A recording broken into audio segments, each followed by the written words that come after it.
बादशाह की सालगिरह है और मुगल रिवायत के मुताबिक उन्हें तोला जाता है। इस मौके पर ब्रिटिश राजदूत थॉमस रो भी दरबार में मौजूद हैं। समारोह पानी में घिरे एक चौकोर चबूतरे पर आयोजित किया जा रहा है। चबूतरे के बीचों बीच एक बड़ी सी स्वर्ण पन्नी चढ़ी तराजू रखी है। एक पलड़े में कई रेशमी थैले हैं और दूसरे में खुद मुगल बादशाह मोहम्मद जहांगीर बैठे हैं। पहले मुगल बादशाह को चांदी के सिक्कों से तोला गया और उन्हें गरीबों में बांट दिया। इसके बाद सोने की बारी आई, फिर आभूषण और दूसरी बेशकीमती चीज़ों से बादशाह सलामत के वज़न की तुलना की गई। ये वो दृश्य है जो आज से तकरीबन 400 साल पहले मुगल बादशाह जहांगीर के दरबार में ब्रिटिश राजदूत थॉमस रो ने देखा और अपनी डायरी में नोट कर लिया। लेकिन दौलत के इस हैरत कर देने वाले प्रदर्शन ने थॉमस रो को शक में डाल दिया कि क्या बंद थैले वाकई हीरे जवाहरात या सोने से भरे हुए हैं। सवाल ये भी है कि एक दूर दराज से छोटे से द्वीप पर बसे देश का राजदूत इस समय भारत में क्या कर रहा था।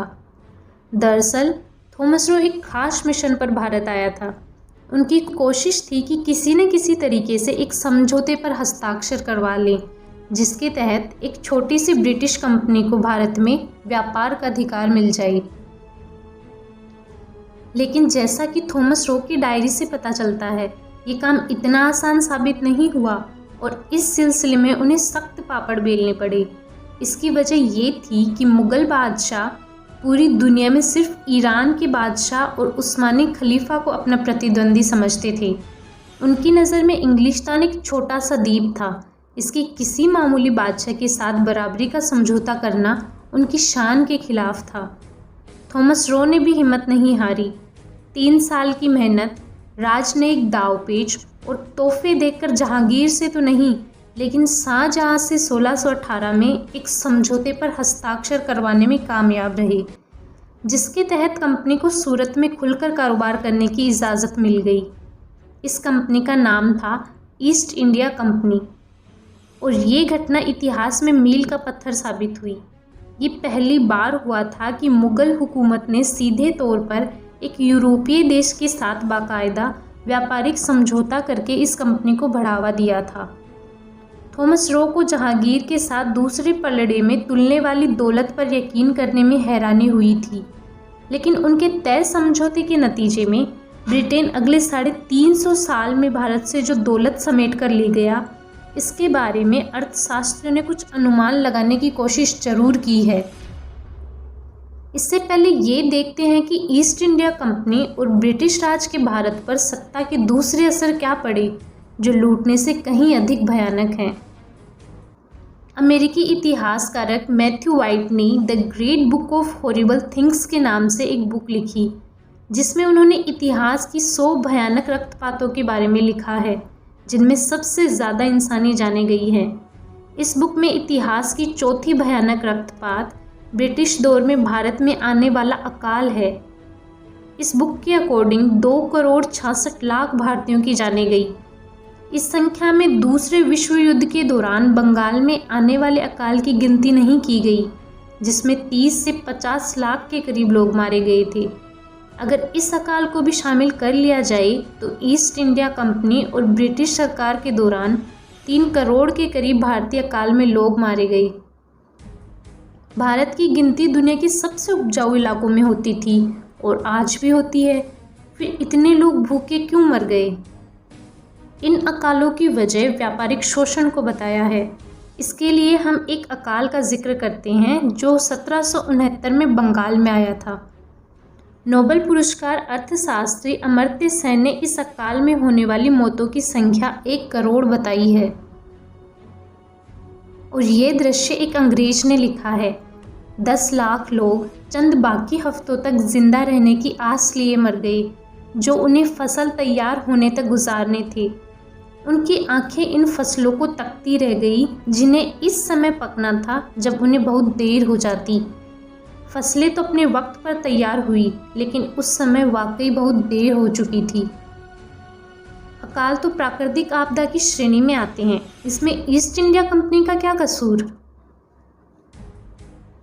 प्रसिद्ध दार्शनिक विल ड्यूराइट ने इस बारे में लिखा है, भारत में आने वाले खौफनाक अकालों की बुनियादी वजह बेरहमी से किए गए शोषण, संसाधन के असंतुलित आयात और ठीक अकाल के दौरान कर तरीकों से महंगे टैक्सों की वसूली थी कि भूख से हलाक होते किसान उन्हें अदा नहीं कर सकते थे। सरकार मरते हुए लोगों से भी टैक्स वसूल करने पर तुली रहती थी। एक छोटी सी कंपनी इतनी शक्तिशाली कैसे हो गई कि हजारों मील दूर किसी देश में करोड़ों लोगों की जिंदगी और मौत पर हावी हो जाए? इसके लिए हमें इतिहास के कुछ पन्ने पलटने होंगे। 1498 में पर्तगीजी मुहिम, जो वास्को डी गामा ने अफ्रीका के दक्षिणी कोने से रास्ते ढूंढकर भारत को समुद्री रास्ते के जरिए यूरोप से जोड़ दिया था। आने वाले दशकों के दौरान धमकी और दंगा फसाद का इस्तेमाल करके पर्तगीजी हिंद के व्यापारों पर हावी हो गई और देखते ही देखते पुर्तगाल की किस्मत का सूरज आधे आसमान पर जगमगाने लगा। इंग्लिशतानी सारा खेल बड़े गौर से देख रहा था, भला वो इस दौड़ में क्यों पीछे रह जाता। इसलिए महारानी एलिजाबेथ ने उनके नक्शे कदम पर चलते हुए दिसंबर 1600 में ईस्ट इंडिया कंपनी स्थापित करवा दी। लेकिन अंग्रेजों ने एक काम और किया जो यूरोपीय देशों से नहीं हो सकता था। उन्होंने सिर्फ युद्ध के व्यापार पर सारी ऊर्जा खर्च नहीं की, बल्कि दूतावास के काम पर भी पूरा ध्यान दिया। यही वजह थी कि उन्होंने थॉमस रो जैसे मंझे हुए राजदूत को भारत भेजा ताकि वो ईस्ट इंडिया कंपनी के बंद दरवाजे खोल सके। मुगलों की तरफ से आज्ञा मिलने के बाद अंग्रेजों ने भारत के तटीय शहरों में एक के बाद एक व्यापारिक अड्डे लगाने शुरू कर दिए, जिन्हें फैक्ट्री कहा जाता था। इन फैक्ट्रियों से उन्होंने मसालों, रेशम और दूसरी चीज़ों का व्यापार शुरू कर दिया, जिसमें उन्हें अच्छा खासा फायदा तो होता ही था, लेकिन जल्द ही मामला व्यापार से आगे बढ़ने लगा। ईस्ट इंडिया कंपनी की दूसरे यूरोपीय देशों में अक्सर लड़ाइयाँ चलती रहती थी और ये एक दूसरे का माल लूटने में कोई शर्म महसूस नहीं करते थे। इसलिए अंग्रेजों ने अपनी फैक्ट्रियों में बड़ी संख्या में स्थानीय सिपाही भरना शुरू कर दिया। ज़्यादा समय नहीं गुजरा था कि ये फैक्ट्रियाँ फैलकर किलों और छावनियों की शक्ल लेने लगी थी। जब कंपनी की सैन्य और आर्थिक हालात मजबूत हुई तो इसके अधिकारी स्थानीय रियासतों के आपसी लड़ाई झगड़ों में शामिल होने लगे। किसी राजा को सिपाहियों के दस्ते भिजवा दिए जाते, किसी नवाब को अपने दुश्मन को नीचा रखने के लिए तोपें दे दी जाती, तो किसी को ज़रूरत के समय पैसे उधार दे दिए। ऐसे जोड़ तोड़ करते करते उन्होंने अपने पंजे तटीय इलाकों से दूर तक फैला दिए। इस सफ़र में अहम मोड़ 1757 में लड़ी जाने वाली जंग ए प्लासी है। इसमें ईस्ट इंडिया कंपनी के एक क्लर्क रॉबर्ट क्लाइव के 3000 सिपाहियों ने बंगाल के नवाब सिराजुद्दौला की 50,000 की फौज को शिकस्त दी। कैसे शिकस्त दी, ये कहानी मोतालाई पाकिस्तान की बुक में है। बस इस कहानी का नतीजा ये था कि जंग के बाद क्लाइव ने सिराजुद्दौला का सदियों से जमा किया हुआ खजाना समुद्री जहाज़ों में भरकर इस तरह लंदन पहुंचा दिया, जिस तरह 18 साल पहले नादिर शाह दिल्ली की दौलत निचोड़कर ईरान ले गया था। लेकिन क्लाइव ने पूरी दौलत शाही खजाने में जमा नहीं करवाई, बल्कि अपना हिस्सा निकाल लिया, जिसकी कीमत आज के हिसाब से 3 करोड़ डॉलर बनती है। इन पैसों से ब्रिटेन में उन्होंने एक महल बनवाया और ज़मीनें खरीदी, जिसका नाम प्लासी रखा।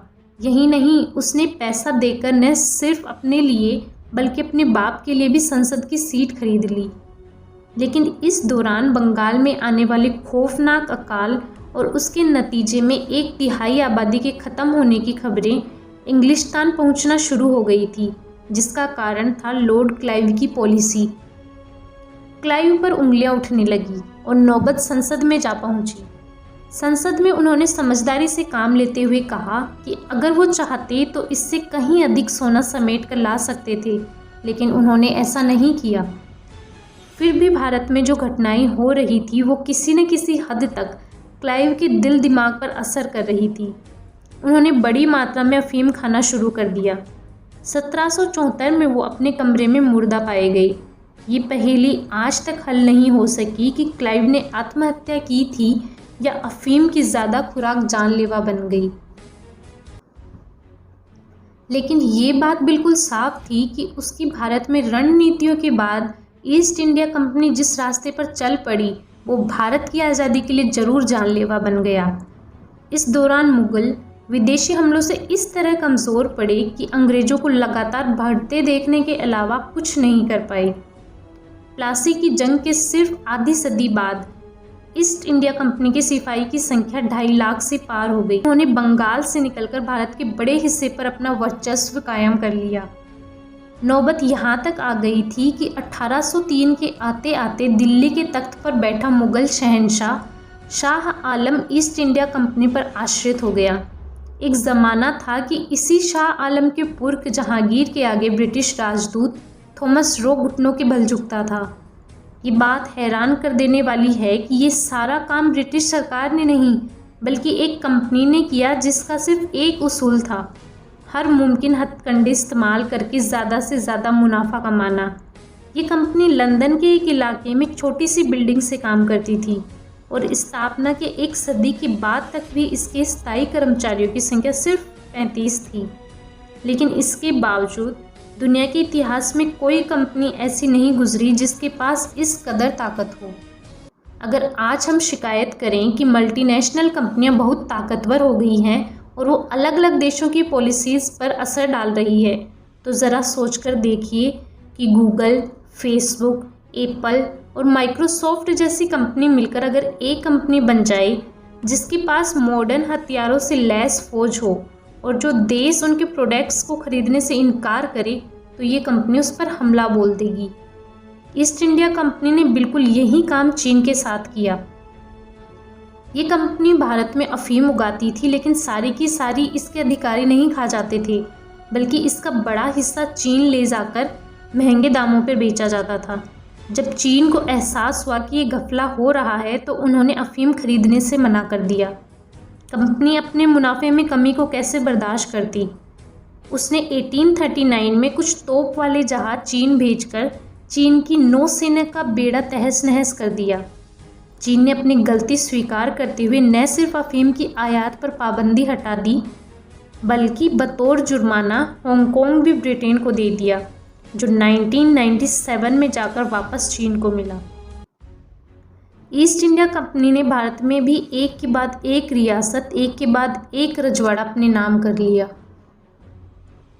1818 में उन्होंने मराठों की सल्तनत हथियाई, बाद में सिखों को हराकर पूरे पश्चिम भारत यानी आज के पाकिस्तान पर काबू पा लिया और ये कहानी यूं ही चलती रही। फिर 1857 में कंपनी के सिपाहियों ने बगावत कर दी, जिससे देश में खून खराबा फैल गया। तब तक अखबार आम हो गए थे। इन सारी गड़बड़ियों की खबर इंग्लिस्तान तक पहुंची। आखिरकार संसद को जनता के दबाव में आकर इस कंपनी के राष्ट्रीयकरण का फैसला करना पड़ा। अब राष्ट्रीयकरण क्या है? राष्ट्रीयकरण यानी नेशनलाइजेशन। अगर किसी भी प्राइवेट कंपनी का नेशनलाइजेशन किया जाता है तो इसका मतलब है कि अब वो कंपनी सरकार के कंट्रोल में होगी और उस पर सरकार के ही रूल्स रेगुलेशन लगेंगे। तो ईस्ट इंडिया कंपनी का राष्ट्रीयकरण कर दिया गया। ईस्ट इंडिया कंपनी फिर भी कुछ साल तक घिसट कर चलती रही, लेकिन कब तक? 1 जून 1874 को 300 साल की लंबी शान व शौकत के बाद ये कंपनी भंग हो गई। आज लंदन में जिस जगह कंपनी का हेडक्वार्टर था वहाँ कोई स्मृति, कोई मूर्ति, यहाँ तक कि कोई बोर्ड तक नहीं है। कंपनी की भले ही कोई स्मृति न हो, लेकिन उसने जो असर भारत पर छोड़ा उसे अब तक महसूस किया जा सकता है। इस बात से भी बहुत लोगों को हैरानी होगी कि इस कंपनी से पहले औरंगज़ेब के दौर में भारत दुनिया का सबसे अमीर देश था और दुनिया की टोटल जीडीपी का 1/4 हिस्सा पैदा करता था, जबकि इस दौरान इंग्लिस्तान का हिस्सा सिर्फ 2% था। भारत की ज़मीन उपजाऊ और हर तरह के संसाधन से मालामाल थी। यहाँ बनने वाले सूती कपड़े और मलमल की मांग पूरी दुनिया में थी। यही नहीं, स्टील के उद्योग में भारत से आगे कोई था ही नहीं। ये सारी सूरत प्लासी के जंग के बाद बदल गई और जब 1947 में अंग्रेज यहाँ से गए तो सिकंदर के विपरीत इनकी झोली भरी हुई थी और भारत के हाथ खाली थे। भारत के पूर्व प्रधानमंत्री प्रसिद्ध अर्थशास्त्री मनमोहन सिंह ने यही इशारा किया था कि 1700 में भारत अकेला दुनिया की 22.6% दौलत पैदा करता था, जो तमाम यूरोप को मिलाकर उसके बराबर थी। लेकिन यही हिस्सा 1952 में 3.8% रह गया और 20वीं शताब्दी के पहले तक सोने की चिड़िया कहे जाने वाला भारत हकीकत में प्रति व्यक्ति आय के हिसाब से दुनिया का सबसे गरीब देश बन गया था। अब इस सवाल पर आते हैं कि अंग्रेजों के 200 साल के शोषण से भारत को कितना नुकसान हुआ। इस पर सभी अर्थशास्त्रियों के अपने अंदाजे लगाए हुए हैं, जिनमें सबसे फेमस रिसर्च है अर्थशास्त्र और पत्रकार महनाज मर्चेंट की। उनके मुताबिक 1757 से लेकर 1947 तक अंग्रेजों के हाथों भारत को पहुंचने वाले आर्थिक नुकसान की टोटल रकम 2015 के फॉरेन एक्सचेंज के हिसाब से 30 खरब डॉलर बनती है। ज़रा 1 मिनट रुककर इस रकम के बारे में सोचें तो 1 खरब = 10 की पावर 11। इसके मुकाबले पर नादिर शाह बेचारे को तो दिल्ली से सिर्फ 143 अरब डॉलर लूटने पर ही संतोष करना पड़ा था। 400 साल पहले जहांगीर के दरबार में अंग्रेज राजदूत को शक था कि क्या वाकई भारत इतना अमीर है कि इसके शहंशाह को सोने, चांदी और हीरे जवाहरात में तोला जा सकता है, और कहीं दूसरे पलड़े में दरबारियों ने रेशम की थैलियों में पत्थर तो नहीं डाल दिए। अगर किसी तरह थॉमस रो को वापस लाकर उन्हें ये आंकड़े दिखा दिए जाएं तो शायद उनका शक दूर हो जाएगा। तो यूं ही नहीं भारत को सोने की चिड़िया कहा जाता था, लेकिन अंग्रेज़ों की लूट ने भारत को गरीब बनाकर छोड़ दिया। आपका क्या कहना है अंग्रेज़ों की लूट के बारे में? हमें कमेंट करके ज़रूर बताएं। साथ ही जुड़े रहें हमारे चैनल से।